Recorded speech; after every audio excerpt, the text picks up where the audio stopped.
Bonjour à tous, aujourd'hui je me retrouve à Nice au centre loisirs jeunesse de la police nationale et je vais aller à la rencontre des deux responsables, Philippe et Frédéric, qui mènent des actions de prévention mais également qui sont là pour le loisir des jeunes. Donc je vous emmène avec moi aujourd'hui.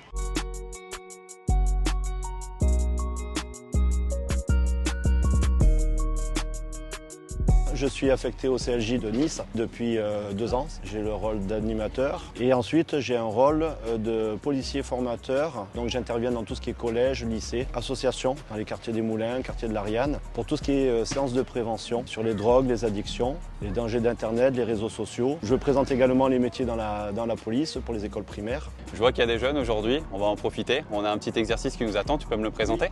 On va faire une petite séance de prévention sur tout ce qui est discrimination, harcèlement et cyberharcèlement. Qu'est-ce qu'il peut y avoir comme discrimination? Vous savez ce que c'est déjà une discrimination ou pas? Là, le problème, c'est qu'avec la technologie, ça continue. Ça devient du cyberharcèlement. Ça fait longtemps que tu viens ici au CLJ? Ouais, c'est mon deuxième été. Quand on reste sur le site ici, on fait des activités comme le bateau, comme des grands jeux qui durent une après-midi.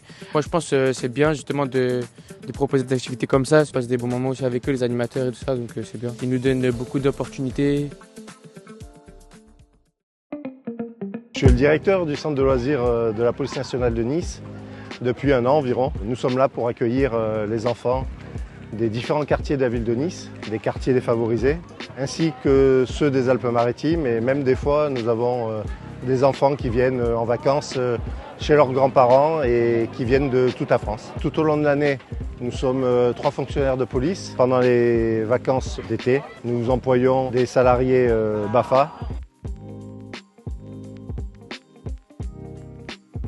On leur propose des activités extérieures, des activités ludiques, des activités de prévention. Et nous avons aussi la possibilité de leur faire des opérations en mer, de ramassage de déchets. Et donc les enfants aiment bien utiliser ce bateau et nettoyer la mer en même temps. Je me sens très utile dans cette mission car je viens d'un quartier défavorisé moi également. Je suis content de voir ces jeunes s'amuser, s'occuper et ne pas traîner dans les quartiers. Et cela permet aussi à ces jeunes d'avoir accès à différentes sorties et en même temps cela nous permet de leur montrer les différents métiers comme les pompiers, la police. Et il y a différentes interventions de collègues qui viennent comme les motards, le service des drones. Il y a l'armée aussi qui est également venue.